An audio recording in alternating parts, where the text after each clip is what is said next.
මේ පින්වතුන් අහලා තියෙනවද? කළුමිනි සෑය අතට අරන් ගංගානම් ගඟේ කිඳා බැහැලා තිබෙන මහා පනාද කියන මාලිගාව මහ පොට ඇඟිල්ලෙන් උසලා පෙන්නූ මහත් ඉරිදිපෑ බද්දජී මහරහතන් වහන්සේ අරහත්වයට පත්වෙච්ච හැටි. ඒ බද්දජී මහරහතන් වහන්සේ අරහත්වයට පත් වුණේ තමාගේ පියා භාග්‍යතුන් වහන්සේට දානයක් දෙද්දී තමන් ගිහිල්ලා අයිනකට වෙලා බණ ඇහුවා පියාගේ දාන වෙලාවේ. සිටු කුමාරයාගේ සියලු ආභරණ සහිතව ඔහු බණ අසද්දී සර්වාභරණයෙන් සැරසී සිටි කුමාරයා අරහත්වයට පත් වුණා. මොකද හේතුව? සංසාරේ පසේ බුදුරජාණන් වහන්සේ නමකට 3 මාසයක් වස්වසවලා වස්සාවාසික චීවරයක් පූජා කරපු පින්බලේ. ඊළඟට ඔබ දන්නවාද මේ ගෞතම බුද්ධ ශාසනයේ භික්ෂුණී සංඝය ආරම්භ වීමේදී මහා ප්‍රජාපති ගෞතමී උත්තමාවිය 500ක් කුල කාන්තාවන් සමග පැවිදි ඉල්ලගෙන ආවා. මේ බුද්ධ ශාසනයේ ඉස්සලාම භික්ෂුණී සංඝයා ලෙස කසාවත් දරාගෙන බුදුරජාන් වහන්සේගේ පැවිද්ද ගන්න වාසනාව ලැබුණේ ප්‍රජාපති උත්තමාවිය සහ ඒ 500ම පසේ බුදුරජාණන් වහන්සේලා 5 නමකට වස් ආරාධනා කරලා 3 මාසයක් උපස්ථාන කරලා වස්සාවාසික චීවර පූජා කරපු පින්බලයට. ඊළඟට ඔබ දන්නවද ඒ වස්සාවාසික චීවරය පූජා කිරීමේ ආනිසංසය මම මේ ක්‍රමානුකූලව කියාගෙන යන්නේ. ඒ තමයි චීවරයක් පූජා කිරීමේ ආනිසංසය තමයි චීවරය කියන්නේ හිරිකෝපින පටිච්චාදනත්තං. සිවුරු පූජා කරන සිවුරු පරිහරණය කරන සංඝයා තමන්ගේ සිවුර පරිහරණය කරන්නේ ලැජ්ජා බිය ඇති වෙන තැන් වසා ගැනීම පිණිස. මේ ලෝකේ මිනිස්සෙකුට වස්ත්‍රයක් කියලා එකක් නැත්තම් ලැජ්ජා බය කියන එක නැති වෙනවා. ලැජ්ජා බය කියන එකක් මේ ලෝකේ චාරයක් කියන එක තියෙන්නේ වස්ත්‍රයක් නිසා. වස්ත්‍රේ නැති වුණොත් චාරේ නැති වෙනවා, ලැජ්ජා බය නැති වෙනවා. වස්ත්‍ර පූජා කරන අයට පින්බලයක් හැදෙනවා ලැජ්ජා බය සහ චාරය පිණිස.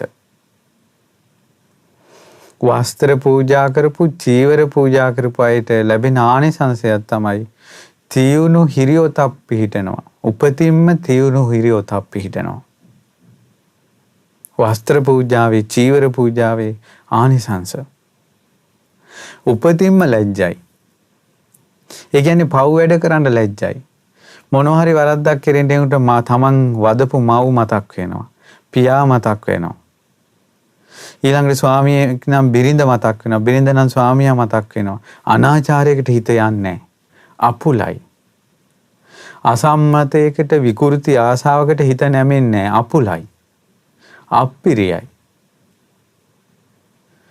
ඉතින් ඒ නිසා ඒ තියුණු හිරියොතප් ලැජ්ජා බය කියන එක මනුෂයාගේ හිත තුල පිහිටනවා වස්ත්‍ර පූජා කරන පින්බලෙන්. ඔබ දන්නවද බුද්ධ ශාසනයේ ගොඩාක්ම ඉන්ද්‍රිය සංවරයෙන්.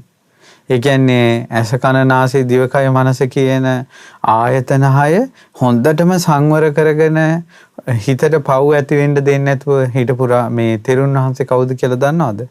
නන්ද තෙරුන් වහන්සේ. නන්ද තෙරුන් වහන්සේ සංසාරේ ගොඩාක් සිවුරු පූජා කරපු කෙනෙක්. ගොඩාක් වස්ත්‍ර පූජා කරපු කෙනෙක්.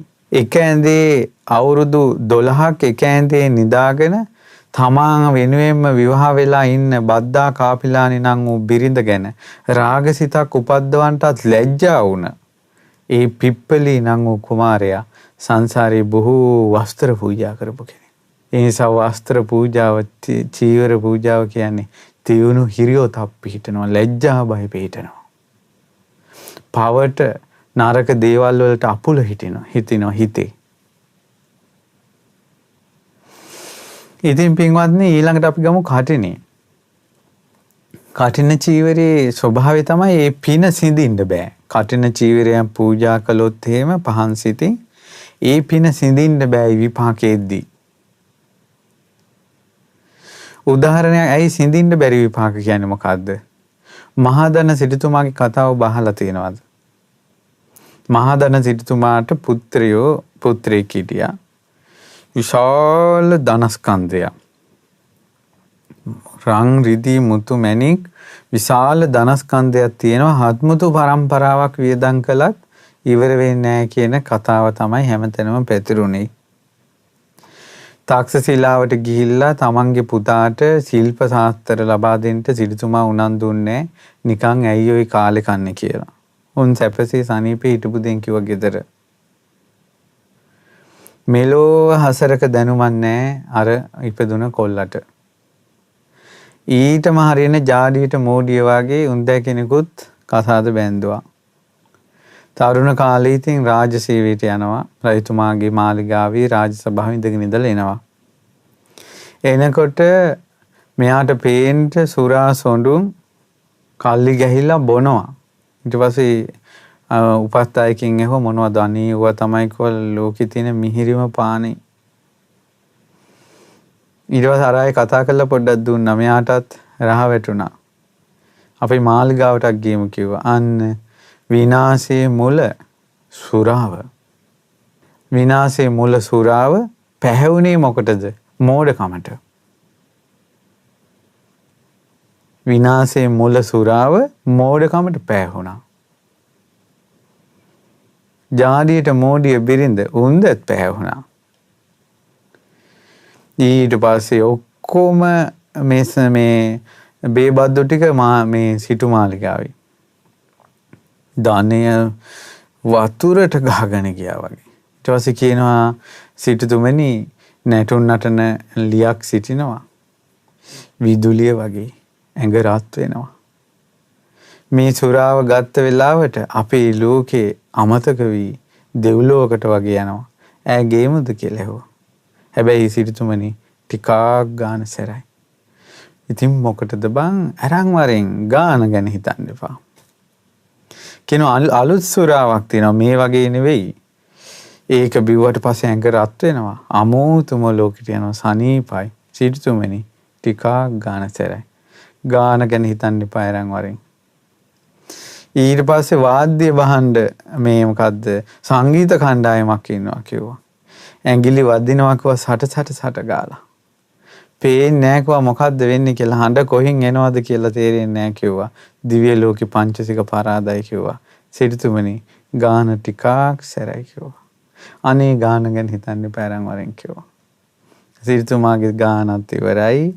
දේවීන් වහන්සේගේ සල්ලිත් ඉවරයි. ඊට පස්සේ මහා පාරට වැටුණා ඔක්කොම මේ විකුණලා. ඊට පස්සේ මහා පාරට වැටිලා හිඟා කකා යනවා. බුදුරජාණන් වහන්සේ ආනන්ද ස්වාමීන් වහන්සේට කියනවා ආනන්ද දුටුවා දර දෙන්න. ස්වාමීන් වහන්සේ මහා ධන සිටයි බිරිඳයිනි කිව්වා. දැන් හිඟා කනවා. තරුණ කාලේ ආනන්ද ඔය දෙන්න පැවිදි වුණා නම් ඔය සිටුතුමා අරහත්ත්වයට පත් වෙනවා. දේවීන් වහන්සේ අනාගාමී වෙනවා. ඒ කාලේ ව්‍යාපාරයකට යමු වුණා නම් මේ රජගහනුවර පළවෙනි පෙළේ සිටුවරෙක් වෙනවා. ඊට පස්සේ කාලෙක හරි මහාන වුණා නම් ඔය මේ සිටුතුමා අනාගාමී වෙනවා. බිරිඳ සකදාගාමී වෙනවා. ඊට පස්සේ ඒ කාලේ හරි ව්‍යාපාරයක් පටන් ගත්තා නම් දෙවෙනි පෙළේ සිටුවරෙක් වෙනවා. ආනන්ද ඔය මහදන සිටා ඊට පස්සේ වයසට ගිහිල්ලා හරි මහාන වුණා නම් ඔය සිටුතුමා සකදාගාමී වෙනවා බිරිඳ අනාගාමී වෙනවා. ඒ වයසට ගිහිල්ලා හරි ව්‍යාපාරයක් පටන් ගත්තා නම් තුන්වෙනි පෙළේ සිටුවරෙක් හරි වෙනවා. ආනන්ද ඔක්කොම නැසුණා. ජරා ජීර්ණ වුණා. දැන් ආනන්ද නැසිලා දැන් වෙනසිලා නිරේට නියම වූවන්සේ ඔය යන්නේ කියලා කිව්වා. ඒ වෙලාවේ බුදුරජාණන් වහන්සේ ගාථාවක් වදාලා. බුදුරජාණන් වහන්සේ ධම්මපදයේ ජරා වර්ගයේ ඒ ගාථාව වදාලා අචරිත්වා බ්‍රහ්මචරියං අලද්දා යුබ්බනේ දනං ජින්න කොංචාව ජායන්ති කීන මච්චේව පල්ලලේ. බුදුරජාණන් වහන්සේ වදාලා ඔන්න මුල් කාලේ බඹසර හැසුරුනේත් නැහැ. ඒ කියන්නේ මහානකමක් ගැන හිතුවේත් නැහැ. අලද්දා යොබ්බනේ දනං ගිහි ජීවිතේ ධනෙ උපද්දවලා විනාශ වෙන්නේ නැතුව දියුණුවුනේත් නැහැ. ජින්න කොංචාව ජායන්ති කීන මච්චයෝ පල්ලලි බලන්ට ආනන්ද මසුන් නැති මඩ වගුරක් අභියස සිටින දිරාගිය කොක්කු වගේ. මඩ වගුරක් වතුරත් හිඳිලා මාළුත් නැහැ. පියාඹන්නත් බෑ කොක්කු දෙන්න වයසට ගිහිල්ලා. කොහොමද අසරණකම? පිනක් දහමක් කරගෙනත් නැත්තම් බණක් දහමක් ඉගෙනගෙනත් නැත්තම් පන්සිල් රැකෙමින් නිති උපෝසතේ රැකලා ඒ වගේ දහම පැත්තට ගිහිල්ලත් නැත්තම් ඊළඟට අසාධාරණයක් නැතුව ධාර්මිකව හරිහම්බු කරගෙන ධනවත් වීමකුත් වෙලා නැත්තම් ඒ අයගේ අවසානයේ වතුර නැති මාළුත් නැති මඩ වගුරක් ළඟ හිටගෙන ඉන්න දිරාගිය තටු සොලවා ගන්නවත් පණ නැති කොක්කු වගේ. ඊට පස්සේ බුදුරජාණන් වහන්සේ වදාලා අචරිත්වා බ්‍රහ්මචරියං දහම පැත්තට යමුනෙත් නැහැ. අලද්දා යොබ්බනේ දනං ධනෙ හම්බ කළෙත් නැහැ. සෙන්ති ඡාපා තිකිත්තාව පුරාණානි අනුත්තුණ. ඊතලයක් වැටිලා තියෙනවා වැටිච්ච තැනම දිරාගෙන යනවා. ඒ ඊතලේ ආයේ දුන්නට එන්නෙත් නැහැ ආකාශය යන්නෙත් නැහැ. එතනම දිරනවා. ඔන්න අසරණකම. මගේ බුදුරජාණන් වහන්සේ දේශනා කරනවාද සිදු නොවන දෙයක් නම් ආනන්ද මෙහු තරුණ කාලේ පැවිදි වුණා නම් අරහත්ත්වයට පත් වෙනවා කියන වාක්‍ය සිදු නොවන දෙයක් නම් බුදුරජාණන් වහන්සේ ප්‍රකාශ කරයිද? නැත. ඒක සිදු වෙන දෙයක්.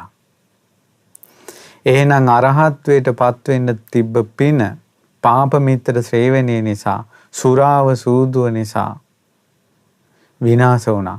අන්න අරහත්ත්වයට පත් වෙන්න තිබ්බ පිනත් ඡේදනය වුණා. සිඳුණා. නමුත් කටින පින කියලා කියන එක ඔන්න ඔය වගේ ඡේදනය වෙන්නේ නැහැ. අජාසත්තට සෝතාපන්න වෙන්න තිබ්බ පින අසත්පුරුෂ ඇසුර නිසා පීතෘ ඝාතනය නිසා ඡේදනය වුණා. කටින පිනක් කළා තියෙන කෙනෙකුට මඟඵල ලබන්න තියෙන පින ඡේදනය වෙන්නේ නැහැ. කොහොම ආනිසංසයක්ද කියලා බලන්න. සත්පුරුෂෙක් කරා යනකොට බාධා ඇති වෙන්නේ නැහැ. පැවිද්දක් කරා යනකොට එක්කෙනෙක් බාධා කරන්නේ නැහැ. එයාට කෙලින්ම සත්පුරුෂයා කරා යන්න පුළුවන්. ඒ ගැන මා කුමනෝ කතා කියන්නද? පිප්පලී කුමාරයා දෙස බලන්න. මහා කස්සපයන් වහන්සේ මාගේ පැවිද්ද රහතුන් උදෙසා වේවා කියලා චීවරේ දරාගෙන ඉස්සරහට යනකොට බුදු කෙනෙක් ඉස්සරහනේ. ආශ්චර්ය නැද්ද? අద్භූත නැද්ද?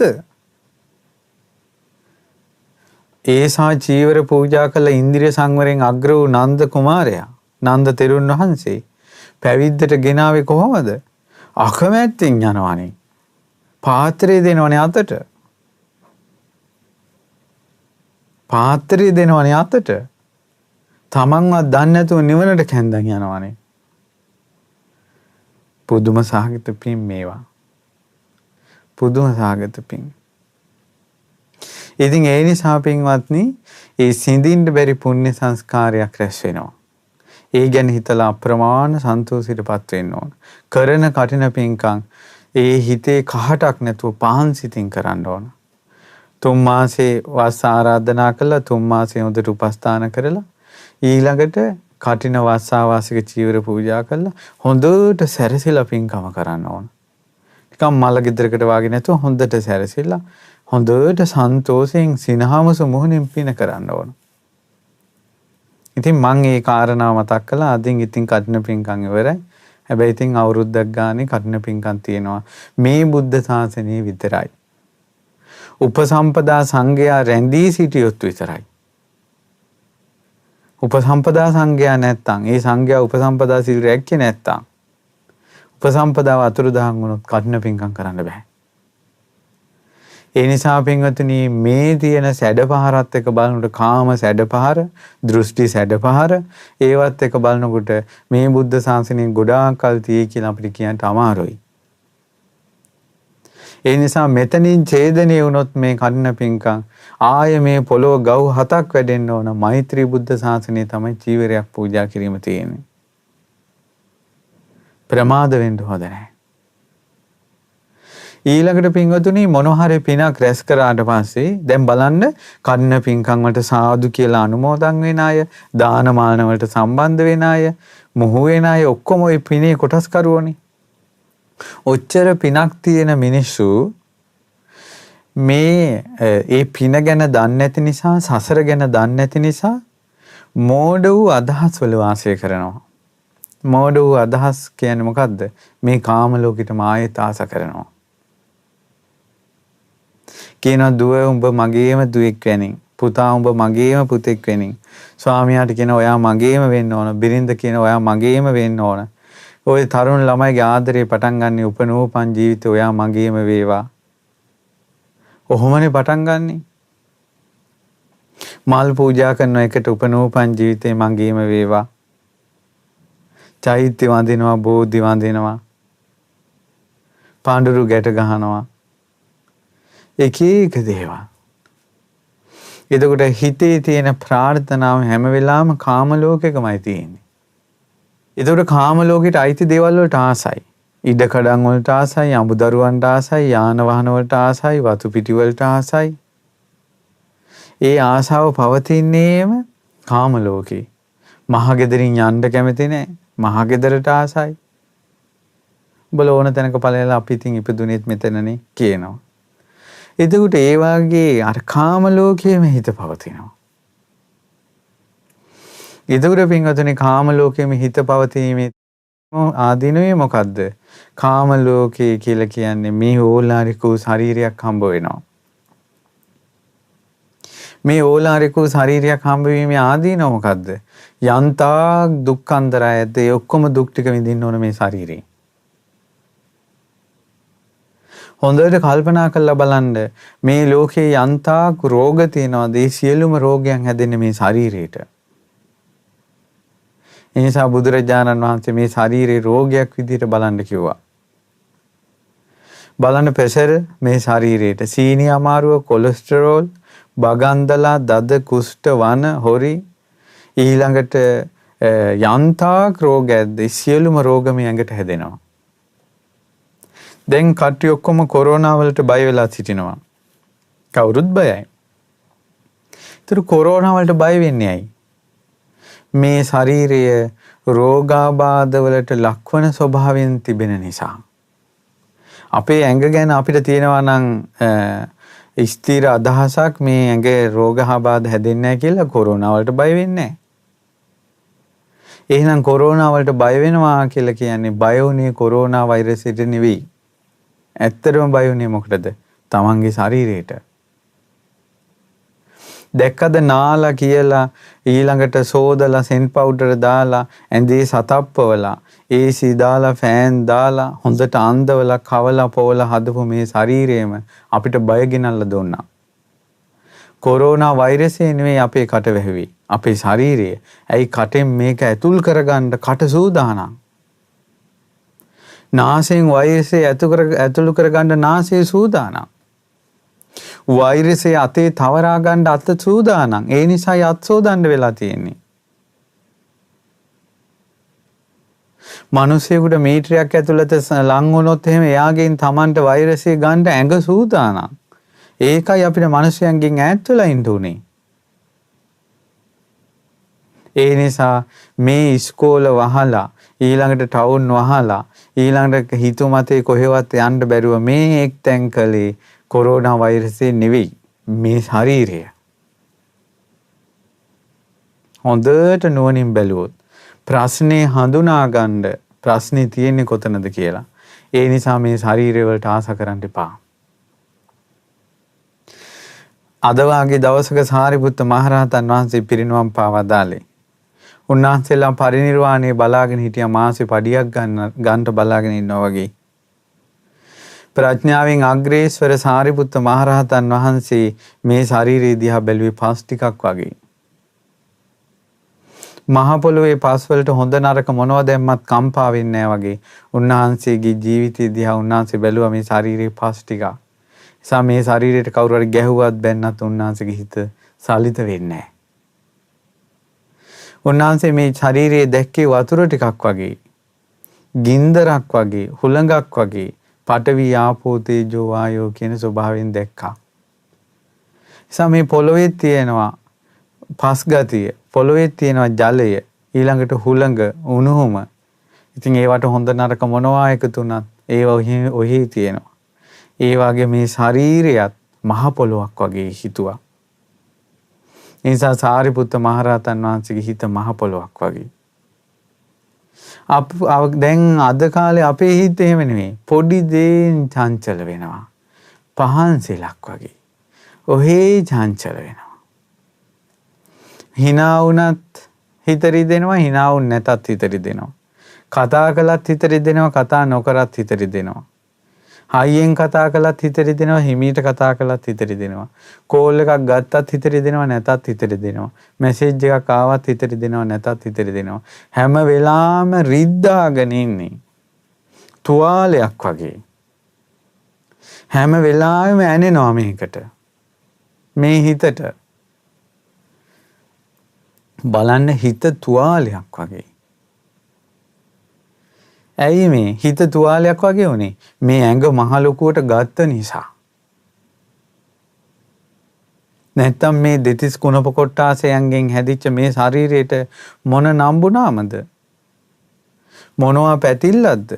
සාරිපුත්ත මහරහතන් වහන්සේ දේශනා කරනවා, ස්වාමීනි භාග්‍යතුන් වහන්සේ, මම මේ ශරීරය ගැන හිතලා තියෙන්නේ ලස්සනට ඉන්න කැමති කෙනෙකුගේ ඇඟට දම්පෝ සර්ප කුණක්, බලු කුණක්, මිනි කුණක් වගේ චී කියලා.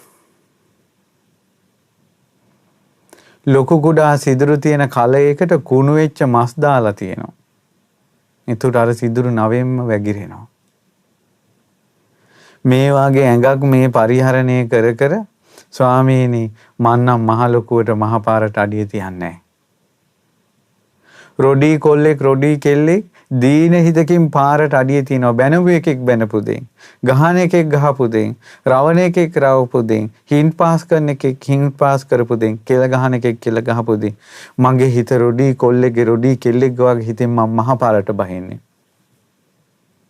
මේ කුණු ඇඟට ප්‍රශංසාව ඕනේ. සාරිපුත්ත මහරහතන් වහන්සේ වදාළා. අර කලයක ලොකු කුඩා සිදුරු තියෙන කලයකට කුණු වෙච්ච මස් ටිකක් දැම්මට පස්සේ ඒකේ ඒ සිදුරු වලින් එනවා. ඒ වගේ මේ නාහෙන් එළියට එනවා. නාස්පුඩු දෙකෙන් ඔය එන්නේ, වැగిරෙන්නේ, කර වෙලා තියෙන්නේ, නියපොතු වලින් අදින්නේ, සොර ගාලා අදින්නේ. කන් වලින් එනවා. සුද්ධ කළේ නැත්නම් ඒ කන ඇතුළේම ගණී භවනේ වෙලා කංකාදුරු එළියට වැටෙනවා. සැර වෙනවා. ඊට පස්සේ මල මුත්‍ර අයින් එනවා. කිහිලි බෙල්ලෙන් දාඩිය දානවා. නව දොරක ඇස් වලින් කබ ගලනවා. කඳුළු ගලනවා. උෂ්ණ දෙයක් ආපුවම සුදු පාට හිටිනවා. මෙහෙම ශරීරය. අර ලොකු කුඩා සිදුරු තියෙන කලයකට කුණු වෙච්ච මස් දාලා තියෙනකොට වැగిරෙනවා වගේ කිව්වා මේ ශරීරයේ තියෙන. සාරිපුත්ත මහරහතන් වහන්සේ දේශනා කරනවා එහෙම ශරීරයක් නේ අපිට තියෙන්නේ. අං කැඩිච්ච ගොනේ පාරේ අයිනකට වෙලා ඔහේ යනවා වගේ. මන්නම් එහෙම කිව්ව පාරේ යන්න. නවදොරකින් අසූචි වැగిරෙන මේ ශරීරේ සාරිපුත්ත මහරහතන් වහන්සේ කිනිහිරි මල් පාටේ රත්තරන් පාටයි. කිනිහිරි මල් වගේ. එහෙව් සාරිපුත්ත මහරහතන් වහන්සේ ශරීරය ගැන හිතපු විදිය ඇයි ප්‍රඥාවෙන් අග්‍රේස්වරයිනේ. එහෙනම් ශරීරයේ යථා ස්වභාවය කල්පනා කරන්නේම ප්‍රඥාව තියෙන කෙනා. ප්‍රඥාව නැති කෙනා නම් මේකට ලස්සනට මේකට කියන සර සංකල්ප ඇති කරනවා. ලස්සනම දෙනවා. රාගයේ ඇති වෙන ලකුණුම දිදින්න ඇඟට. ඇයි මේ ශරීරයෙන්මනේ පින්වතුනි නවදොරකින් අසුචි වැగిරෙන්නේ. හැන්දෑවට හොඳට සෝදලා, නාවලා, දත් මැදලා ඔක්කොම කරලා ඔන්න කෑම කාලේ විරලා ඔක්කොම හොඳට හොදලා ඔන්න ඇඳේ සතප්පවනවා. වැස්ස කාලෙට උතුරන අසූචි වලක් වගේ මේක පැහෙනවා ඇතුලෙන්. පැහිලා රෑ නින්දේදී මෙන්න වැగిරෙනවා. මෙහින් කනෙන් වැగిරෙනවා, ඇස් වලින් වැగిරෙනවා, නහයෙන් වැగిරෙනවා, කටෙන් වැగిරෙනවා, කෙල්ල දෙපැත්තෙන් වැగిරෙනවා, මල මුත්‍රා දෙපැත්තෙන් පිරෙනවා. ඇඟෙන් දාඩිය දානවා. රෑ හොදලා නිදාගත්ත ශරීරේ උදේ පාන්දර නැගිට ගමන් ආයෙ බාත්රූම් එකට දුවන විදියට හදනවා මේ ශරීරේ. එච්චර පිළිකුල් සහගතයි. වතුර කියන જાතිය මේ ලෝකේ නැත්තම්, ඊළඟට පනාව කියන එක නැත්තම්, හොදන දේවල් නැත්තම්, පිහින දේවල් නැත්තම් මොකක් වෙයිද කියලා හිතන්න. එහෙනම් මේ කොන්දේ එකට එකතු වෙලා හැඩපළු ගෙතෙනවාමයි. උකුණෝ ලේඩින්තන්ගේ වාසභවන වෙනවාමයි. මේ ලොන් එහෙම දාඩිය ගඳෙන් පිරීලා ඕවගෙත් මැක්කෝ හැදෙනවාමයි. ඊළඟට මේ ශරීරයේ හොරි දද කුෂ්ඨ හැදෙනවාමයි. හඩු ගඳ හමනවාමයි. ඔය අපේ ශරීර වලට අඳින යම් ඇඳුම් දවස් දෙක හේදුවේ නැත්තම් කොහොම ගන්ධසාරෙද කියලා බලන්න. ඊළඟට මේකෙන් දාඩිය වැగిරෙනවා. රසට පිනි බොජුන් ගන්නවා. එහෙම රසට පිනි බොජුන් ගත්තාට මේක වැగిරෙනකොට අසූචිම වැగిරි යනවා. වැස්ස කාලෙට උතුරන අසූචි වලක් වගේ. වැස්ස කාලට පිරීලා ඒ අසූචි වලේ කොහෙන්ද සිදුරු තියෙන්නේ, කොහෙන්ද මතුවෙන්න පුළුවන්, හැම තැනීම මතුවෙනවා. ඒ වගේ මේ ශරීරය ඇත්ත කතාව. කවදාවත් මේ පොඩි ෆෝන් තියාගෙන දැන් ළමයි පොඩි කියන්නේ ලොකු ෆෝන් තියාගෙන සෙල්ෆි ගහනවා, ෆොටෝ ගහනවා. එකෙක්වත් මැදපු නැති කටේ ෆොටෝ එකක් ගහන්නේ. දාඩිය දාගෙන කීලි වලින් දාඩිය වැగిරෙන ෆොටෝ එකක් කවුරුත් ගහන්නේ. හොටු ඇක්කිරෙන ෆොටෝ කවුරුත් ගහගෙන තියාගන්නේ. ඇස් වලින් කබ ඇවිල්ලා තියෙනවා කවුරුත් ෆොටෝ ගහගන්නේ. ඊළඟට මල මුත්‍රා වැසිකිලි කරගෙන ඉන්නවා ෆොටෝ එකක් ගහන්නේ. නාන්න බැරුව තමන්ගේ ඇඟ කිලිටි වෙලා තියෙන ෆොටෝ එකක් කවුරුත් ගහන්නේ. ඇයි? ඇත්ත වහගෙන හොඳට සෙන් පවුඩර් ටික ගහගෙන තොලුත් පාට කරගෙන ඔක්කොම කරගෙන ෆොටෝ එක ගහනවා. ඇත්ත වැහුවා. එහෙනම් අපි ඇත්ත වහපු රූපෙට තමයි ආස කළේ. එහෙනම් අපි ලස්සන කෙනෙකුට ආස කරනවා කියන්නේ ඇත්ත වහපු ජීවිතයට ආස කළේ. සුවඳට ආස කළා කියන්නේ ඇත්ත වහපු ජීවිතයට ආස කළේ. ආස කරන ලෝකෙම ලැබෙයි. ආස කරන ලෝකෙම ලැබෙයි. ඉතින් තමන්ගේ ශරීරයේ ඇත්ත බලන්න. තමන් උදේට දත් මැන්දේ නැත්තම්, හවසට දත් මැන්දේ නැත්තම්, පහවදා උදේ දත් මැන්දේ නැත්තම් තමන් පිරිසක් මැදට ගිහිල්ලා කතා කරයිද කියලා බලන්නකෝ. තමන් කතාවට යන්නේ නැහැ. තමන්ගේ අසුබේ දැනගත්තා නම් තමන් ලොක්කු වගේ යන්නේ නැහැ. තමන්ගේ කිහිලි වලින් දාඩිය ගල්ලා ගන්ධසාරේනවනම්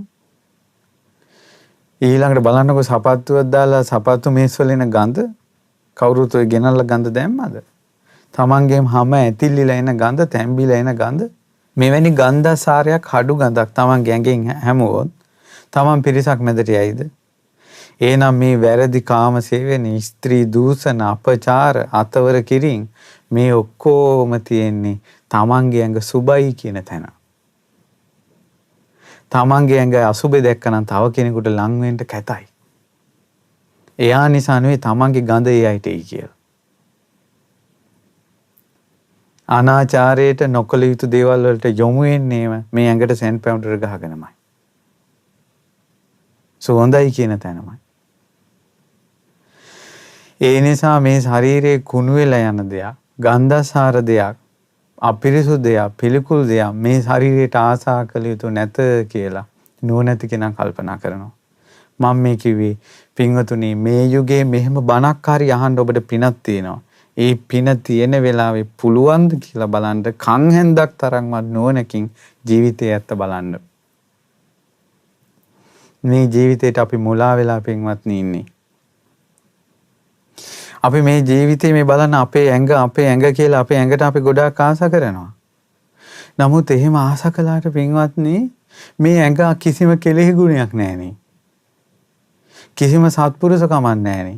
කෙලෙහි ගුණ නැති අසත්පුරුෂයා කියලා කට ඇරලා මනවින් කියන්න පුළුවන් නම් මේ ශරීරයේ සඳහාම කිය යුතුයි.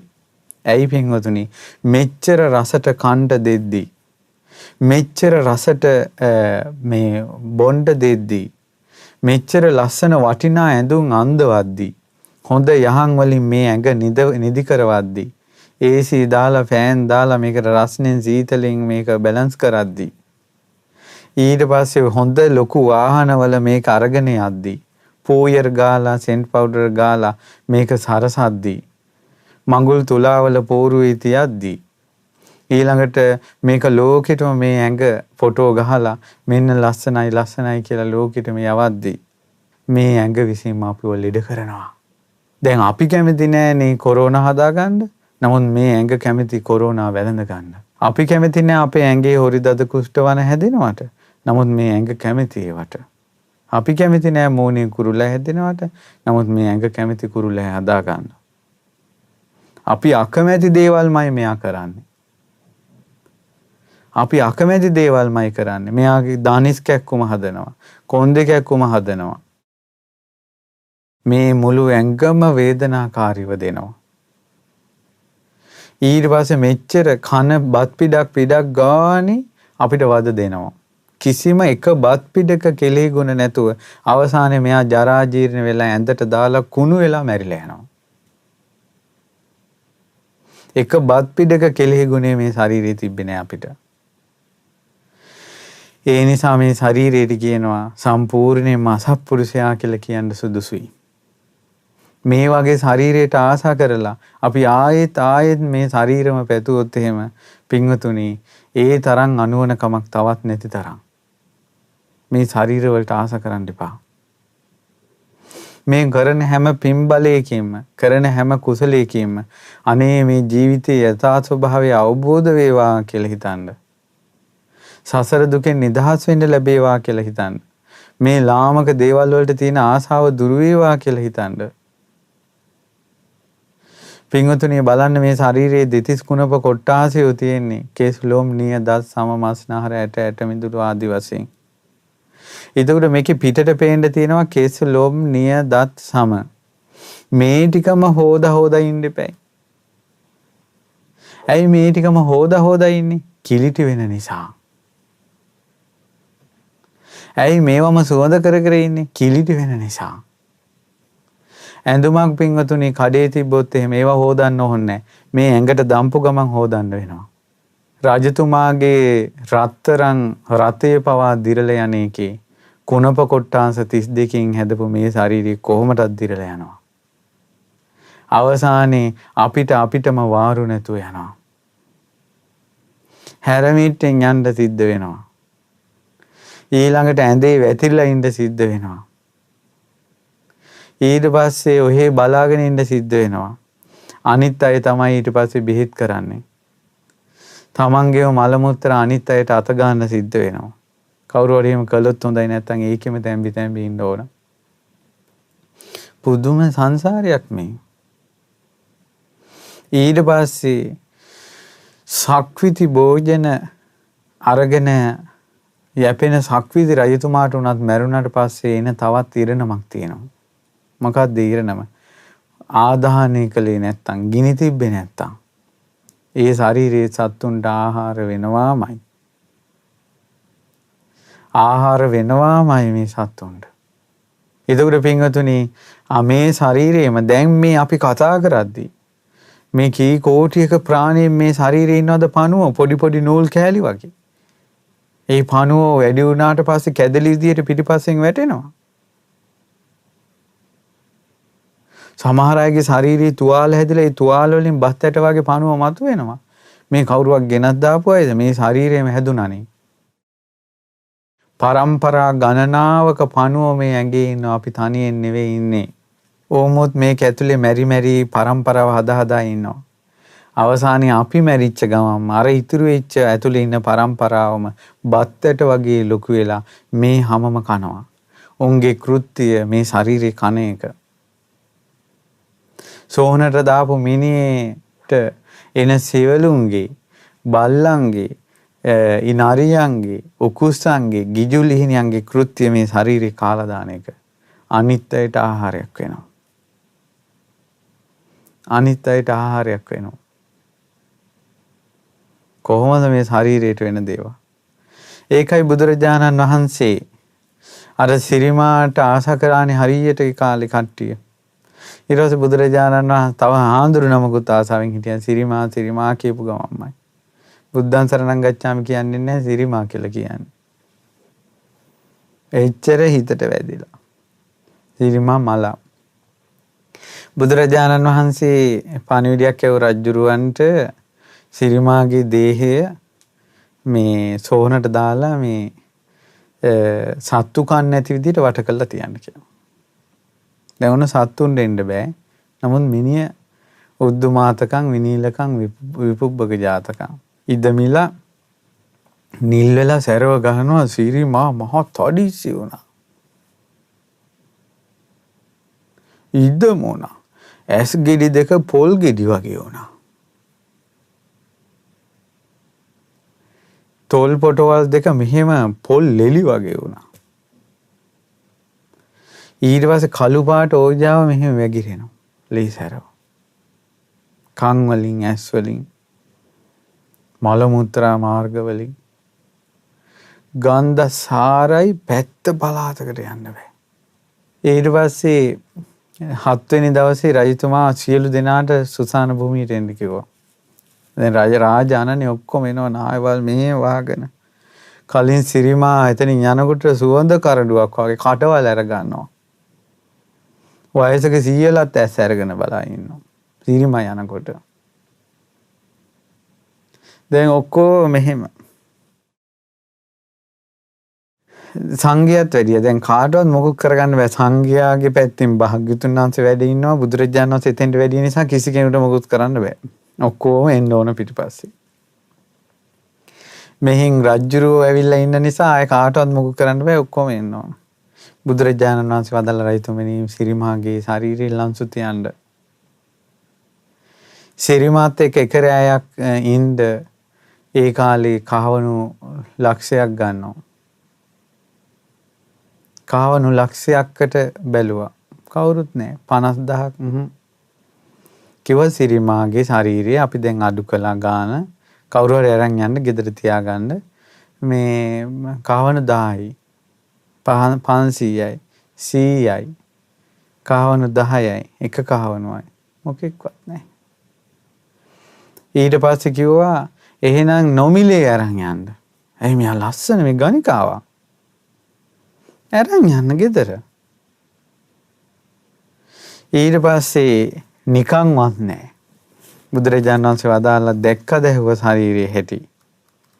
දැක්කද ඇහුව ශරීරයේ හැටි. පස්ස චිත්ත කතම් බිම්බං අරුකායන් සමුස්සිතං ආතුරං බහු සංකප්පං යස්ස නත්ති දුහන්ටිති. බුදුරජාණන් වහන්සේ වදාළා හොඳට බලන්න. මේ ඇඟ දිහා බලන්න හොඳට. අරුකායන් සමුස්සිතං අසූචි වැగిරෙන නහරවැල් වලින් ගෙතිලා තියෙන මේ ශරීරය දිහා බලන්න. නව දොරකින් වැగిරෙන හැටි බලන්න. ආතුරං බහු සංකප්පං ලෙඩ වෙන ශරීරය දිහා බලන්න. බහු සංකප්පං කියන්නේ උනට ගොඩාක් සිතිවිලි මිනිස්සු හිතා ඉන්නේ මේ ඇඟත් එක්ක. මගේ මූණ ලස්සනයි, හැඩ ලස්සනයි, මහත වැඩිද දන්නේ, කෙට්ටු වැඩිද දන්නේ, උස වැඩිද දන්නේ, බර වැඩිද දන්නේ. ඊළඟට මගේ මේ හරිය ලපයක් තිබ්බනම් හොඳයි, මේ ලපේ අයින් වුණා නම් හොඳයි, මගේ ඇහි බැමේ හොඳට මෙහෙම ආවා නම් හොඳයි. ඊළඟට මන් දිහා අර කට්ටිය බලනවද දන්නේ. ඊළඟට මං දැන් ඉස්සර වගේ නෙවෙයි, පොඩ්ඩක් වෙනස් වෙලා සියලුම සිතිවිලි මේ ඇඟත් එක්ක හිතුවනේ. අරයා මන් දිහා බලනවා, අරයා මට රවනවා, අරයා මට hina වුණා, අරයා මට hina වුන්නේ, අරයා මගේ යාළුවෙන් ඇහුවා, අරයා මට කාමරයකට යන්න කතා කළා, ඊළඟ අරයා මට මෙහෙම කළා, අරයා මට අසාධාරණයක් කළා, අරයා මට මේ පළවෙනි පුටුව දුන්නා, අරයා මට සම්මානයක් දුන්නා. මේ ඔක්කොම හිතන්නේ මොකක්ද එක්කද? මේ ඇඟත් එක්ක. බහු සංකප්පං සිතිවිලි ගොඩායි. යස්ස නත්ති දුහන්ටිති. ඒ වුණාට මේකේ ස්ථීර භාවයක් පැවැත්මක් නැහැ. ඔය සම්මාන ගන්න සියලුම දෙනා, ඔය ටීවී වල පේන සියලු දෙනා, ඊළඟට මිනිස්සු මහා ඉහළින් සලකන සියලු දෙනා, ඒ සියලු දෙනාට අවසාන ඉරණමක් තියෙනවා. ඒ තමයි මේ ශරීරය අත්හැරලා යන්න ඕන. ගිනි තිබ්බේ නැත්තම් සත්තුන්ට ආහාරයක් වෙන එක තුන් ලෝකේ කාටවත් වළක්වන්න බෑ.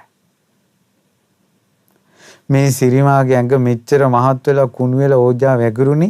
සිරිමා සෝවාන් වෙලා හිටියේ. සෝවාන් වෙච්ච කෙනෙක්ගේ ශරීරය කොහොමද?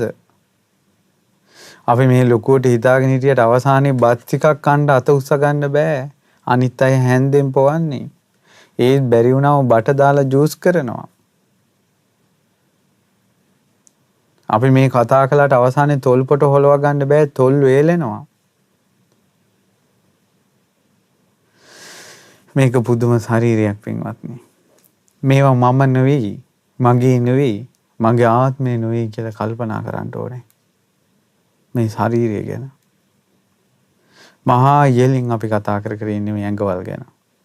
දැන් ඔයා ටිකක් ලස්සන වෙලා ඉස්සර වගේ නෙවෙයි. දැන් වෙනස්. කිය මේ එක එක්කෙනාට මේ අපි ලකුණු දිදී ඉන්නවා. මෙහෙම ජීවිතයක්. ඇත්තක් කතා කරන්නේ නැහැ එකෙක්. ඔයාගේ දත් ටික ලස්සනයි කියන මිසක්කා ඔය දත් ටික උදේ හවස මැන්දේ නැත්තම් ගඳ ගහනවනේ කියලා කියන ජීවිතේට කියන එකෙක් ඉන්නවද කියලා බලන්න. අනේ ඔයාගේ මූණ ලස්සනයි කියන මිසක්කා මූණ හේදුවේ නැත්තම් ඇස්කන් වලින් කබ කාඳුරු ගලනවා කියලා කතා කරන කෙනෙක් ඉන්නවද? මේවා හේදුවේ නැත්තම් මේ ඇඟ දවස් දෙකක් හඩු ගඳ ගහනවාමයි. අම්මලා තාත්තලා නාන්න නැත්තම් රිදි හොදා ගන්න නැත්තම් අනිවාර්යෙන් දරුවෝ ඒ අම්මලා තාත්තලා පිළිකන්නට දානවාමයි. මෙහෙම ශරීරයක් ඉන්නේ. අවසානයේ දරුවන්ටත් දෙමව්පියෝ අපුල වෙලා වැඩකාරයෝ දානවා හොදපල්ලා කියලා. ස්වාමියාට බිරිඳ එපා වෙලා වැඩකාරයෝ දානවා මෙයාව බලාගනින්න කියලා. බිරිඳට ස්වාමියා එපා වෙලා වැඩකාරයෝ දානවා බලාගනින්න කියලා. මෙහෙම ශරීරයක් තියෙන්නේ. අවසානයේ අපිටම අපි නඩත්තු නැහැ. ඉතින් ඔය වගේ තව සිද්ධියක් තියෙනවා මේ සංසාරය ගැන නිතර කල්පනා කරගෙන හිටපු ගොඩාක් වයසක භික්ෂුණියක් හිටියා. මේ වයසක භික්ෂුණිය ඇගේ නම උත්තරා. දිනක් පිණ්ඩපාතේ වැඩියා. ඇයට දාන ලැබුණා. දානි අරගෙන ඉද්දී ස්වාමීන් වහන්සේ නමකුත් පිණ්ඩපාතේ වැඩියා. ওই භික්ෂුණීන් හරි ආසයිනේ මේ හාමුදුරන්ට දන් දෙන්න. ඒ භික්ෂුණීන් වහන්සේ තමන්ට ලැබුණ දාන ටික හාමුදුරන්ට පූජා කළා. ඊට පස්සේ ඒ භික්ෂුණියට එදා දාන්නේ නැහැ. දෙවෙනි දවසෙත් පිණ්ඩපාතේ ගිහිල්ලා ඒ භික්ෂුණියනකොට ආයෙත් ස්වාමීන් වහන්සේ නමක් හම්බ වුණා. මේ භික්ෂුණිය ඒ දානෙත් පූජා කළා. භික්ෂුණියන්ට සද්ධාව වැඩිනේ. ඊට පස්සේ තුන්වෙනි දවසෙත් දානේ ලැබුණා. ඊට පස්සේ ඒත් දානේ හම්බ වුණා. එදත් හාමුදුරන් නමක් හම්බ වුණා. එදත් පූජා කළා. එවිට මෙයා බණ භාවනා කරන කෙනෙක්. ඊට පස්සේ මොකද වුනේ? දැන් වෙවුලනවා. හතරවෙනි දවසේ අමාරුවෙන් පිණ්ඩපාත ගිහිල්ලා ආහාර ටිකක් අරගෙන ඉස්සරහට එනකොට ආයෙත් ඉදිරියේ ශ්‍රමණයන් වහන්සේ නම අයියෝ කියලා කියන්න එපා. ඒ බුදුරජාණන් වහන්සේ දිවසින් දැකලාමයි වැඩි. එදා බුදුරජාණන් වහන්සේට දානේ පූජා කරන්න ඕන කියලා භික්ෂුණියට හිතුන්නේ නැහැ. භික්ෂුණියට හිතුනේ තුන් ලෝකෙට අග්ග ශාස්ත්‍රුන් වහන්සේ වඩිනකොට මම මාවතේ මැද ඉන්න හොඳ නැහැ කියලා ඒ මොහොතේම පාරෙන් අයින් වෙන්න හිතනකොට සිවුරේ කොන කකුලට පෑගිලා එහෙම ඇද වැටුණා පාර අයිනේ කානුවේ. පාත්‍රේ විසි වුණා. මැටි පාත්‍රේ කුඩු වුණා. අර වයසක දි รา ගිය භික්ෂුණිය කානුව එක හිර වුණා වැටිලා. මගේ බුදුරජාණන් වහන්සේ ඉතින්ද වැඩියෙම බුදුරජාණන් වහන්සේ දන්නවා මේ භික්ෂුණිය ආරාමයට යන්න කලින් වැටිලාම අපවත් වෙනවා. ඊට කලින් මේ වැඩියේ බුදුරජාණන් වහන්සේ ඒ වෙලාවේ ගාතාවක් වදාලා පරිචින්න මිදං රූපං රෝග නිද්ධං පබංගුරං බින්ජති පූති සන්දේහෝ මරණත්තං හි ජීවිතං. කියනවා භික්ෂුණිය මේ සිරුර දැන් ඉතාමත් දිරා ගිහිල්ලා. ජීර්ණත්වයට පරිජින්න මිදං රූපං. රෝග නිඩ්ඩම් පබංකුරං. හැම රෝගයක්ම බිත්තර දාන්න මේ කැදැල්ලේ තමයි කිව්වා. බිජ්ජති පූති සන්දේහෝ මේ නවදොරකින් අසූචි වැගිරෙන මේක මරණත්තං හි ජීවිතං මරණයෙන් බිඳී යනවා. මෙන්න මේක අර විදර්ශනාවට හිත යොමු කරපු භික්ෂුණියට තේරුණා. ඒ කාණුවේදීම නවදොරකින් අසූචි වැගිරෙන සිඳිලා බිඳලා යන මේ ශරීරය ගැන සිහි පිහිටෙව්වා. ඒ මරහත්වයටපත් වුණා. බුදුරජාණන් වහන්සේ මොහොතක් හරි මුණ ගැසීම කොයි තරම්නම් යහපත පිණිස පවතිනවද? මොහොතක් හරි බුදුරජාණන් වහන්සේ මුණ ගැසීම. ඒ බුදුරජාණන් වහන්සේගෙන් ඇයි ඒ කය ගැන ඒ විදිහට ධර්මයක් අහලා ඒ භික්ෂුණියට අවබෝධ කරගන්න පුළුවන් උනේ? කය ගැන හිතලා තිබ්බා. හිතලා තිබ්බා මේ ශරීරය ගැන.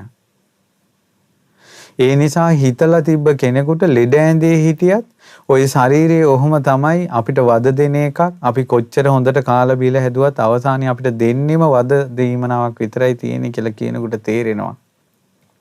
ඔබ දැකලා නැද්ද රෝග වලින් වද විඳින මිනිස්සු දිහා? බඩේ කැක්කුමක් හැදිලා පෙරලි බඩ අල්ලගෙන වේදනාව විඳින මිනිස්සු දැකලා නැද්ද? අපි කියමුකෝ නාහරයක ගලක් හිර වුණා කියලා. ඒ හරි බඩ අල්ලගෙන වේදනාවෙන් විඳින මිනිස්සු දිහා දැකලා නැද්ද? ඉතින් පින්වතුනි, ඒ පසෙක තබන්න දරුවෙක් බිහි වෙනකොට අම්මා කෙනෙක් විඳින වේදනාව කෑ ගැහිල්ල ඉස්පිරිතාලවල දෙවනක් වෙන්න කෑ ගහනවා දරුවෙක් වදනකොට. නමුත් මේ ලෝකේ කිසිම කාමයකින් සැපයක් විඳිද්දී එච්චර කෑ ගහන්නේ.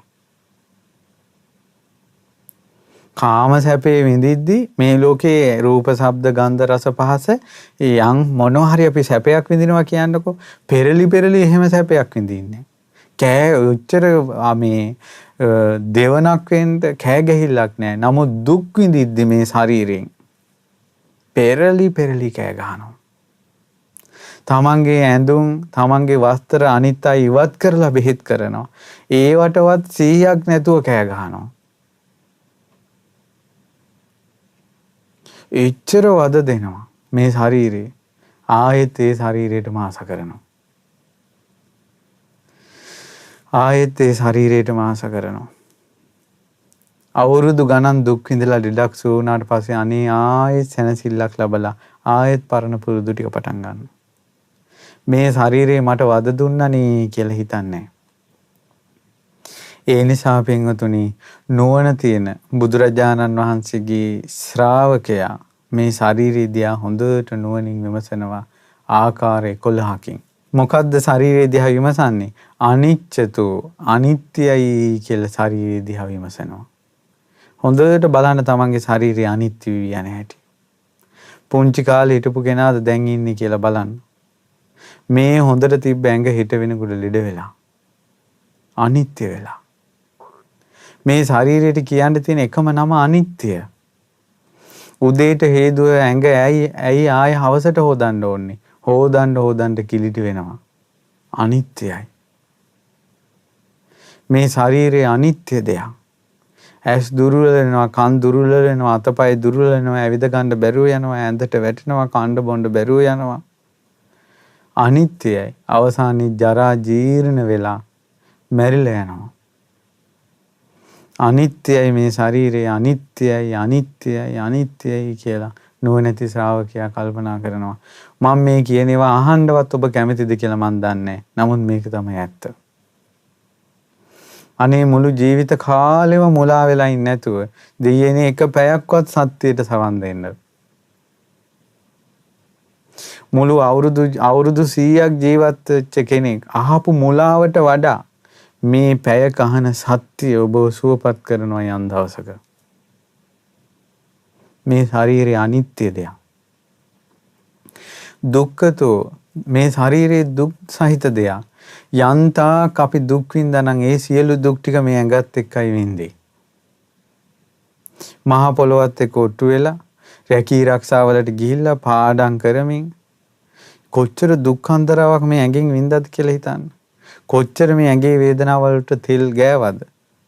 වයසක මිනිස්සු කොයි තරම් මේ බෙහෙත් බිව්වද? බෙහෙත් කඳු ගණන් බීලා තියෙනවා මේ ඇඟ නිසා.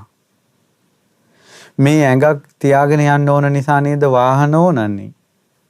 ඒ නිසා වාහන ගන්න සල්ලි හොයන්න කොච්චර දුක් විඳිනවද? මේ ඇඟක් නිසා නේද? මේ ඇඟක් තියෙන නිසා නේද ගෙවල් ඕනන්නේ. ඒ ගෙයක් හදාගන්න කොයි තරම් දුක්ඛන්දරා ගොඩක් වින්දාද? මේ ඇඟක් තියාගන්න නේද ඉඩකඩම් ඕන්නේ වැටමයින් ගහලා. ඊඩම් ගන්න කොච්චර දුක් වින්දාද? කොච්චර නඩුහබ කිව්වද? ඊළඟට මේ ඇඟක් නිසා නේද කණ්ඩ බොණ්ඩ අඳින්න සබන් සපත්තු සෙරේප්පු ඇඳුම් පැළඳුම් මේ ඔක්කොම ඕනන්නේ. ඒව ගන්න කොච්චර දුක් වින්දාද?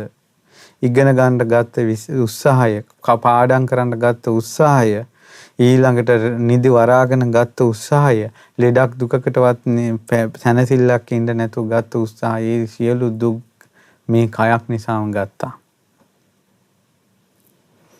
මේ ශරීරයක් නිසාම නේද බිරිඳක් ඕනේ. මේ ශරීරයක් නිසාම නේද ස්වාමියෙක් ඕනේ. මේ ශරීර නිසාම නේද දරුවෝ ලැබෙන්නේ. ඒ දරුවෝ නිසාම නේද ආයෙත් දුක් විඳින්නේ.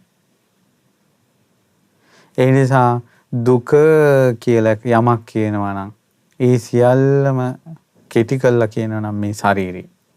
මේ ශරීරේ මේ රෝම කූපයකින් ඇද්දත් දුකක් එනවා. කෙස් ගහකින් ඇද්දත් දුකක් එනවා. කෙස් ගහේ පටන් කෙස් ටිකෙන් යටට යටිපතුලෙන් උඩට මේ ශරීරයේ හැම අංගයකින්ම දුකක් ගේනවා. අනිච්චතෝ දුක්ඛතෝ රෝගතෝ කියලා කියනවා. රෝගතෝ කියලා කියන්නේ මෙහෙමයි. මේ ලෝකේ සියලුම රෝග හැදෙන්නේ ඇඟට. දැන් ඔයාලා බලන්න මොන හරි රෝගයක් ඉගෙන ගන්නවා නම් ඒ රෝගේ දැන් අපි කොරෝනා කියන්නකෝ. කොරෝනා රෝගය කියලා කියන්නේ කොරෝනා වෛරසය නෙවෙයි. රෝගය කියන්නේ ඒක වෛරසයේ ශරීරයට ඇතුල් වුණාට පස්සේ මෙහින් කැස්ස එනවා, උසම ගන්න අමාරුයි, උණව හැදෙනවා. එහෙනම් ඒ රෝග ලක්ෂණ ඔක්කොම ශරීරයෙන් ප්‍රකට වෙන්නේ. ප්‍රෙෂර් කිව්ව ශරීරයෙන් ප්‍රකට වෙන්නේ. සීනි අමාරුව ශරීරයෙන් ප්‍රකට වෙන්නේ. කොලෙස්ටරෝල් ශරීරයෙන් ප්‍රකට වෙන්නේ. බගන්දරා, හොරි, දද, කුෂ්ඨ, වන, කැසිලි, අටාණුවක් රෝග, නවාණුවක් ව්‍යාධි මේ ඔක්කොම ශරීරයෙන් ප්‍රකට වෙන්නේ. මේ ලෝකේ ඔයාලා ඉගෙන ගන්න ළමයි ඉන්ටර්නෙට් එකකින් රෝග ගැන ඉගෙන ගත්තා. ඉගෙන ගන්න තියෙන්නේම ශාරීරික කොටස්ම තමයි. එහෙනම් රෝගය කියලා කියන්නේ මේ ශරීරයට. රෝගය කියලා කියන්නේ මේ ශරීරයට. මේ ශරීරේ රෝගයක් කියලා සීකරන නුවණැති ශ්‍රාවකයා. අනිච්චතෝ දුක්ඛතෝ රෝගතෝ ගණ්ඩතෝ ගඩුවක් වගේ. ගඩුවක් කියන්නේ සැරව ගෙඩියක්. ඒ සැරව ගෙඩිය පිරීලා තියෙනවා ලේ සැර වලින්. මේ මුළු ඇඟම ලේ සැරවත් එක්ක පිරීලා තියෙන කන්නේ. ඒ සැරව ගෙඩිය ඔබනකොට එබෙනවා. මේ ශරීරයත් ඔබනකොට එබෙනවා. ඒ සැරව ගෙඩිය වල කොයි හරි සිදුරු තියෙනවා නම් ලේ සැරව ජරාව එළියට එනවා. මේ ශරීරෙත් ඇස කන නාසය මේ ආයතන හය මේ නව දොරකින් එළියට එනවනේ ජරාව. සැරව ගෙඩිය ඇදුම් කනවා. මේකත් කෑවේ නැත්තම් ඇදුම් කනවා. වතුර බීවේ නැත්තම් ඇදුම් කනවා. නිදාගත්තේ නැත්තම් ඇදුම් කනවා. වැඩිපුර හිටගෙන හිටියොත් ඇදුම් කනවා. වැඩිපුර ඇවිද්දොත් ඇදුම් කනවා. වැඩිපුර ගමන් ගියොත් ඇදුම් කනවා. ඇදුම් කනවා මේ ශරීරේ. ඊළඟට සැරව ගෙඩිය තෙල් ගන්නට සනීපයි. අත ගන්නකොට සනීපයි. සැරව ගෙඩිය. ඉතින් සැරව ගෙඩි වලට අපි ආස කරනවානේ. සැරව ගෙඩියක් විදිහට මේක දකින්න කිව්වා. අනිච්චතෝ දුක්ඛතෝ රෝගතෝ ගණ්ඩතෝ සල්ලතෝ. සල්ලතෝ කියන්නේ උලක් කැනුණා වගේ. කකුලේ උලක් කැනුණාට පස්සේ එතන ආපහු තියන්න බෑනේ. රිදෙනවා. ගලවන කල් අමාරුයි. ඒ වගේ මේ ශරීරෙත් රිදෙයි කියලා පාවහන් දානවා. මේ ශරීරෙට සීතල වැඩි වෙයි කියලා පොරවනවා. ඔළුවට හිස් වැසුම් දානවා. මේක රිදෙයි කියලා කවන්න ඕන, පොවන්න ඕන. උලක් කනුණා වගේ. ඇතුලෙන් වේදනාව එනවා. මේ ශරීරයේ උලක් වගේ. යම් දවසක මිනිස්සයාට සැනසෙල්ල ඉන්නේ මේ උල ගැලෙව්වොත් මේ ශරීරයේ කෙරෙහි තියෙන තෘෂ්ණාව නැති වුණොත්. ඊට පස්සේ අනිච්චතෝ දුක්ඛතෝ රෝගතෝ ගණ්ඩතෝ සල්ලතෝ අගතෝ අග කියන්නේ පීඩාවක්. කොයි තරම්නම් පීඩාවින්දද මේ ඇඟ නිසා.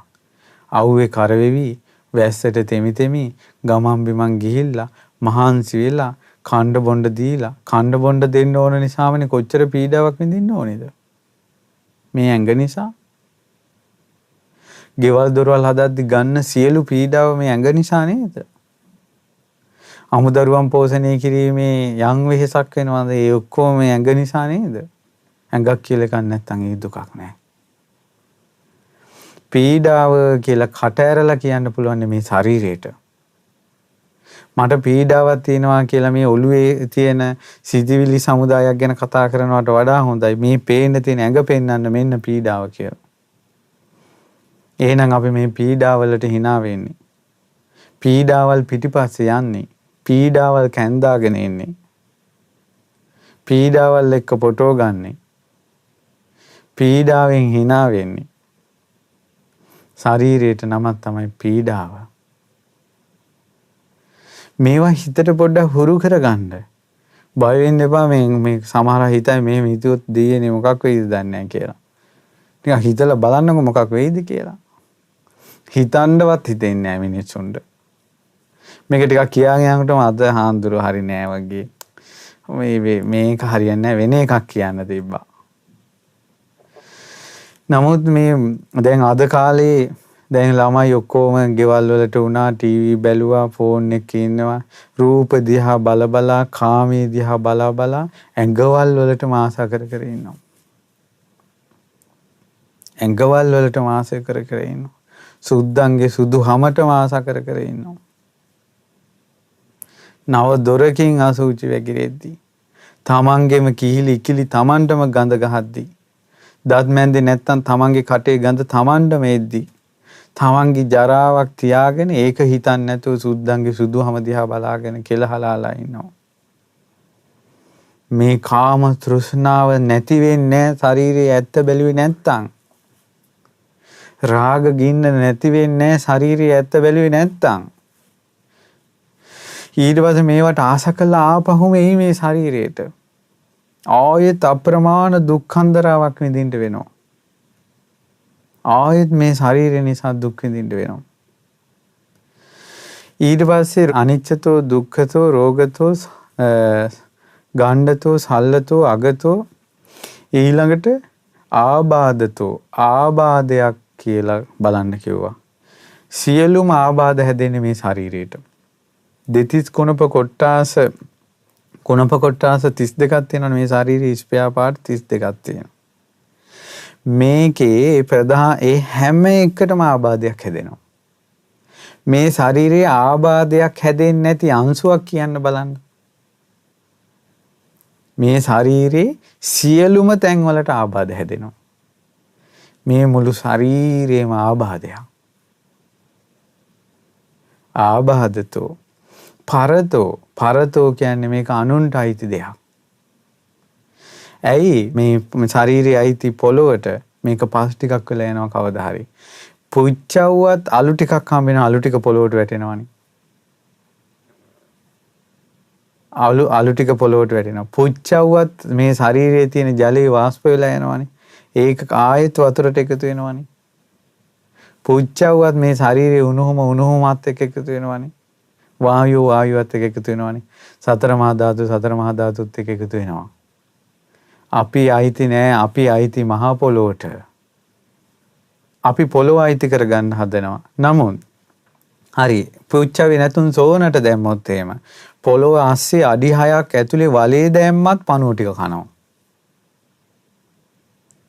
එහෙනම් මේකට අයිතිකාරයෝ ටිකක් වෙනම ඉන්නවා. කැනහිල්ලු හිවල්ලු ඊළඟට නරි උකුස්සෝ ගිජු ලිහිනියෝ පණුව මේකට අයිතිවාසිකම් කියන්නේ ඉන්නවා. අපිට අයිති නෑ. ඉතින් මේකට අයිතිකාරයෙක් ඉන්නවා නම් කොරෝනා හැදෙන්න කලින් අපෙන් අහන්න එපා අපි හැදෙන්නද කියලා. එයා ඇවිල්ලා මේකේ හැදෙනවා. ඇයි අයිතිකාරයෙක් නැහැ? කොන් දෙකක්ම දනිස් කැක්කම හැදෙනවා අපෙන් ඇහුවේ නැහැ හැදෙන්නද කියලා. ඇයි අයිතිකාරයෙක් නැහැ? පිළිකාවක් හැදෙනවා ඇතුලේ අපෙන් ඇහුවේ නැහැ හැදෙන්නද කියලා. ඇයි අයිතිකාරයෙක් නැහැ. අයිතිකාරයෙක් ඉන්නවා නම් අහලානේ කරන්නේ. අයිතිකාරයෙක් නැහැ. පරතෝ. ඉස්සර මිනිස්සු කිව්වේ පරයා කියලා. මේ ශරීරයටමයි නම. අනිත් අයට අයිති කෙනා. පරතෝ. පලෝකතෝ කියන්නේ සිඳී විඳී යනවා. මේ ශරීරයේ සෑම අංශුවක්ම චප්ප කරන්න පුළුවන්. කුඩු කරන්න පුළුවන්. මේ ශරීරයේ චූටි තැනක්වත් තියෙනවද කියලා බලන්න කුඩු කරන්න බැරි, තලන්න බැරි, චප්ප වෙන්නේ නැති. සිඳෙන්නේ, බිඳෙන්නේ, වෙනසෙන්නේ නැති. මේ ශරීරයේ කුඩු පට්ටම් කරලා දාන්න පුළුවන් ඇහැට පේන්නේ නැති කොරෝනා වෛරසයට. මේ ශරීරයේ සුණු විසුණු කරලා දාන්න පුළුවන් මදුරුවාගේ තුඩට. මේ ශරීරයේ සුණු විසුණු කරලා දාන්න පුළුවන් සර්පයාගේ දත් දෙකට. මේ ශරීරයේ සුණු විසුණු කරලා දාන්න පුළුවන් පුංචි දෙයකින්. ආයුධයකින් මේක සිඳින්න පුළුවන්. වසවිසකින් මේකේ රසායනික සංයුතිය වෙනස් කරලා විනාශ කරන්න පුළුවන්. තවත් කෙනෙකුට පොල්ලකින් ගහන්න පුළුවන්. හෙලකින් පල්ලකින් තල්ලු කරපුවම කුඩු පට්ටම් වෙනවා. වතුරේ ගහගෙන යනවා. ගිලෙනවා. සත්තු කනවා. මේ ඔක්කොම ඇඟටනේ තියෙන්නේ. සිඳී විඳී වෙනසී යනවා. පලෝකතෝ කියලා කියනවා. අනිච්චතෝ දුක්ඛතෝ රෝගතෝ ගණ්ඩතෝ සල්ලතෝ අගතෝ ආබාධතෝ පරතෝ පලෝකතෝ. ඊළඟට මේ ශරීරයේ දිහා බලන්න කිව්වා බුදුරජාණන් වහන්සේ. ශුන්‍යතෝ. හිස් දෙයක් විදිහට බලන්න මේ කෙස් ටික මමද මගේද මගේ ආත්මයේද කියලා. දැන් මේ ශරීරයේ කෙස් ටිකක් කපලා ඉස්සරහින් තියලා බැලුවොත් එහෙම මේ කෙස්ද බලන්න තමන්ගේ නම බල්ලා මේ ආද කියලා. නෑ. එයා දැන් පොළොවට පස්සෙලා යනවා. එහෙනම් මේ ඇතුලේ තියෙන කෙස් ටිකටත් එහෙමයි. මේ විදිහට ශරීරයේ තියෙන කේසා ලෝමා නඛා දන්තා තචෝ මාංසන් නහරු මේ හැම කෑල්ලක්ම එළියට අරන් බලන්න තමන්ගේද කියලා.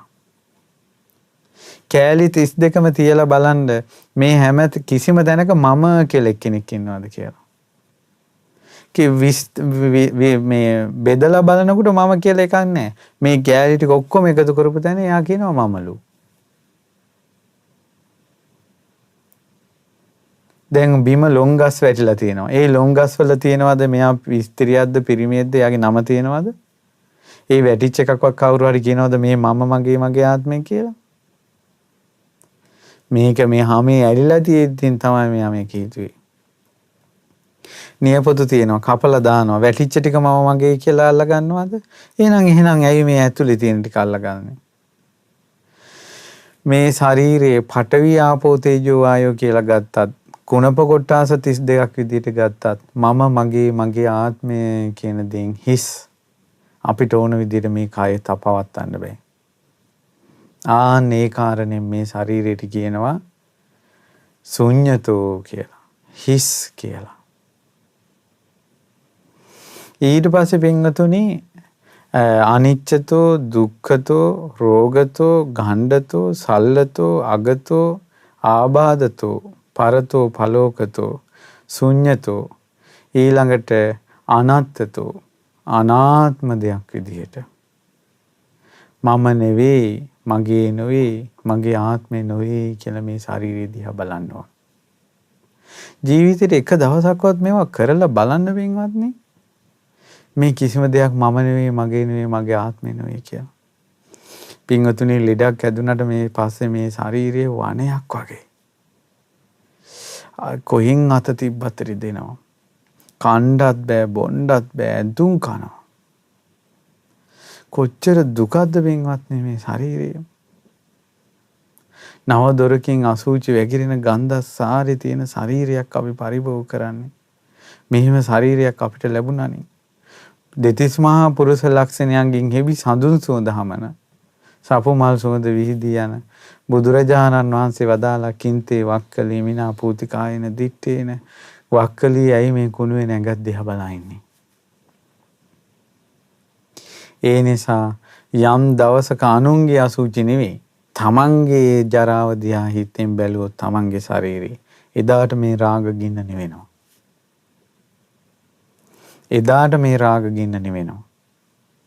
තමනුත් මෙහෙම ජරාවටපත් වී ගඳ ගගා ඉන්න ශරීරය දැන් බලන්න පින්වතුනි ප්‍රනීතව සුවඳට හදන කෑමක් කෑමේතේ සුවඳ හමාතියකින් කණ්ඩ ගත්තට පස්සේ අනනකොටම ජරා වෙනවා.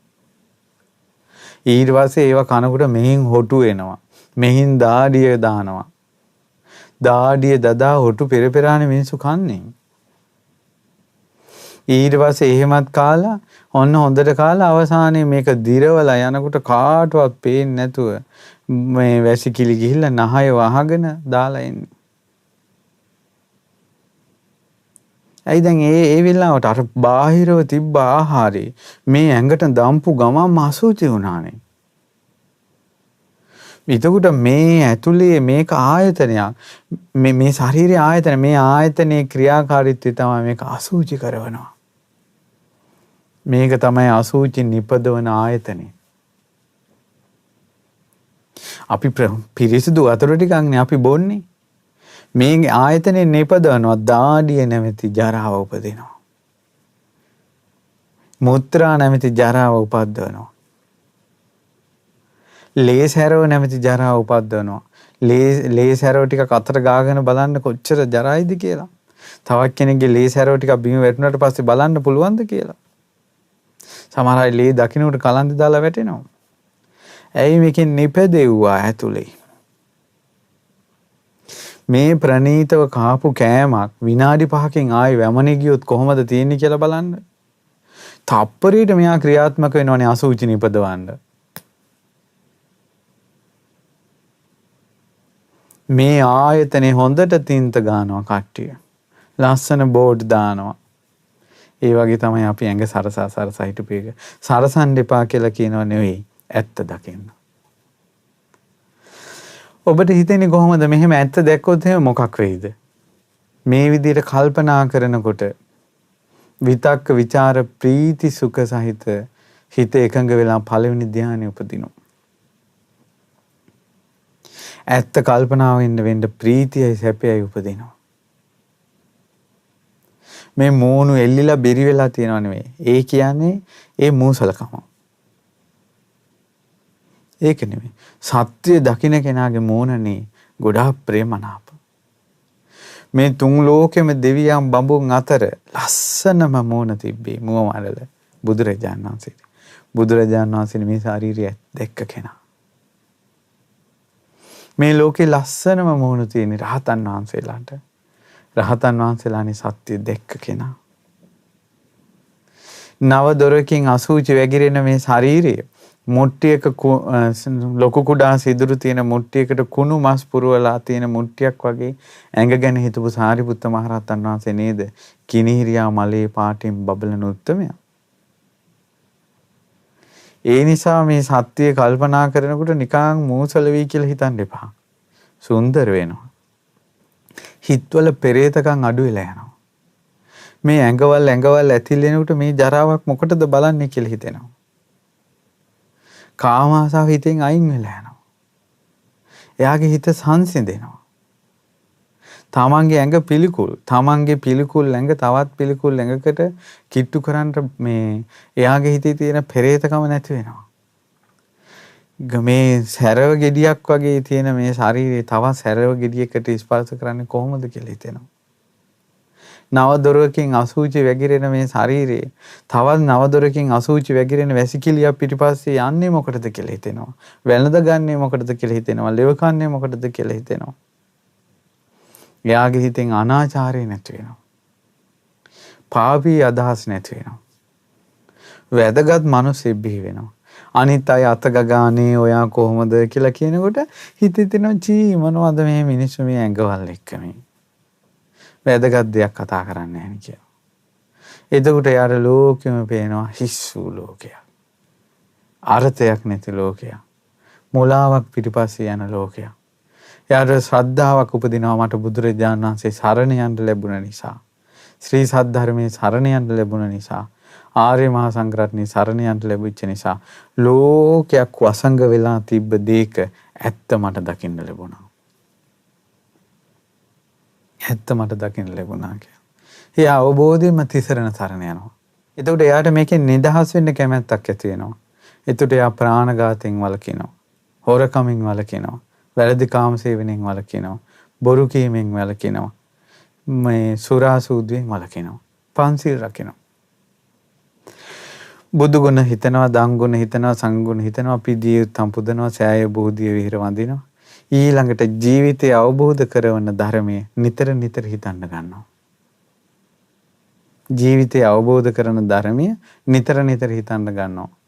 ආන්න එතකොට එයාට තමන්ගේ ජීවිතය ගැන යම් අවබෝධයක් කරා යන්න පුළුවන්. අනේ පින්වතුනි, අපේ ආච්චිලා සීයලා මැරුණේ මේ මොකක්වත් නොදැන. සමහර දෙමව්පියන්වත් මේවා හිතන්න පුළුවන් වේද දන්නේ. ඔයාලා එහෙම මැරෙන්න එපා. පොඩ්ඩක් හරි දැනගෙන මැරෙන්න. මේක පොඩ්ඩක් හරි කල්පනා කරලා තියන්න. මැරෙන වෙලාවට ලෙඩ ඇඳේ වේදනාව දෙනකොට අනේ ඇත්ත නේනම් මේක අනුන්ට අයිති දෙයක් නේද? මේ මුළු ශරීරයම ලෙඩක් නේද? ආබාධයක් නේද? අනිත්‍ය දෙයක් නේද?